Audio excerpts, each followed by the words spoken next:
Okay, question 3a. Express 9 over 1 minus x, 1 plus 2x all squared in terms of partial fractions. Okay, so this should be fairly routine.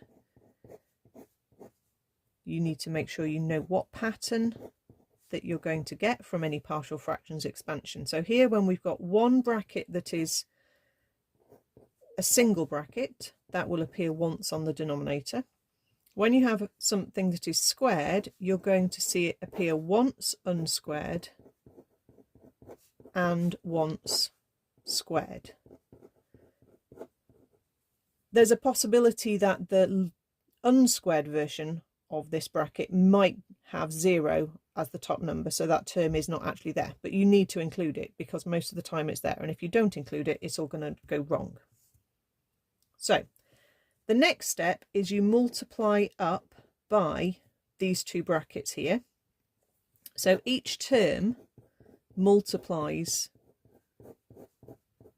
okay, and you can do this step, or you can skip this line and go to the line below. I'm just showing you what this line looks like.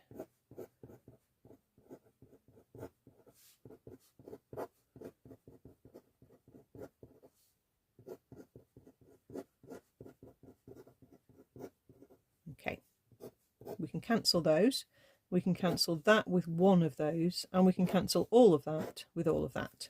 So the end result is that we have 9 is a times 1 plus 2x in a bracket squared, b times 1 minus x times 1 plus 2x, and c times 1 minus x.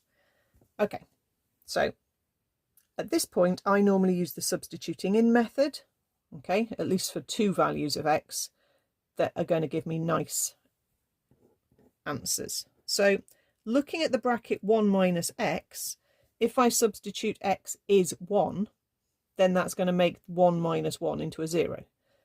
So you substitute along the whole line. Okay, if there was something to do with x on the left hand side, then obviously you sub it in there, but in this case it's just a number.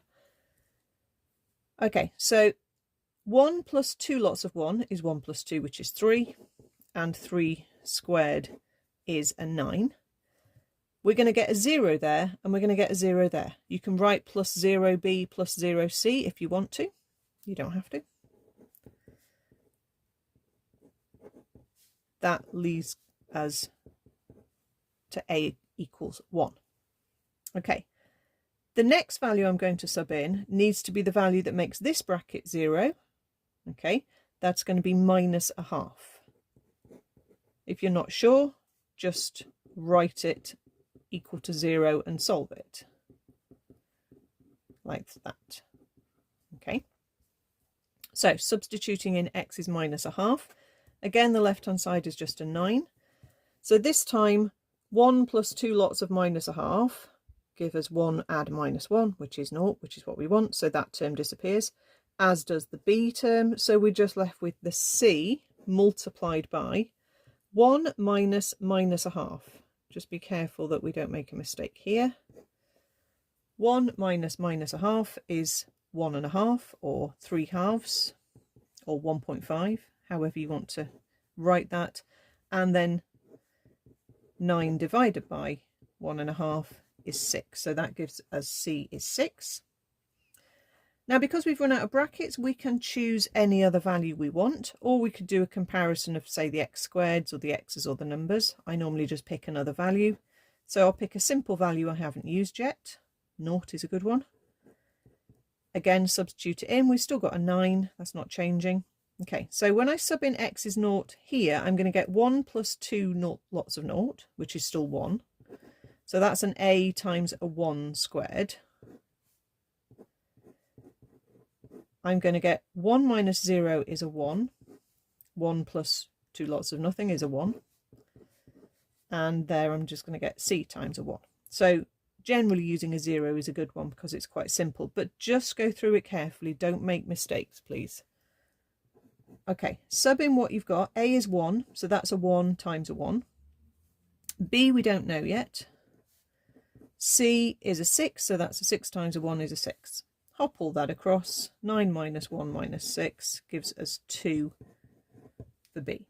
Okay, and then we write our answer nice and clearly with the correct numbers on top of the correct fractions.